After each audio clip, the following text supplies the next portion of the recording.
বন্ধুরা, এটা হচ্ছে আমাদের গোয়াল ঘর। এখানেই আম্রপালি গাছ লাগানো আছে। কালকে একটু ঝড় হয়েছে বলে আমি একটুখানি আম কুড়োতে আসলাম। এই যে দুটো আম্রপালি গাছ আছে, এটা ফুলের গাছও আছে। আসা হয় না এই দিকটা, আসলে এটা আমাদের পেছন দিকে, ঘরের পেছন দিকে, খুব একটা আমরা আসি না এই দিকটায়। একটু কালকে বাতাস হয়েছে বলে ভাবলাম যদি দুটো আম টাম পড়ে থাকে নিয়ে যাই, সবই তো নয় কিনে খেতে হয়। এই হলো কথা। এই গাছটা একদমই আম হয়নি, কিন্তু এই গাছের আমটা খুব ভালো হয়। যদি অল্প হয় খুব ভালো হয় এই গাছটার আমটা, এই আম্রপালি গাছটা। আর এই গাছটা হয় সেই রকম খুব একটা ভালো হয় না, ওই বছর তো হয়নি একদম, সাইজ টাইজ ভালো হয় না।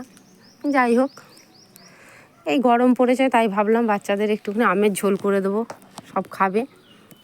আপনারাও কি মনে করেন যে আমের ঝোল খেলে তাপ লাগাতে ভালো?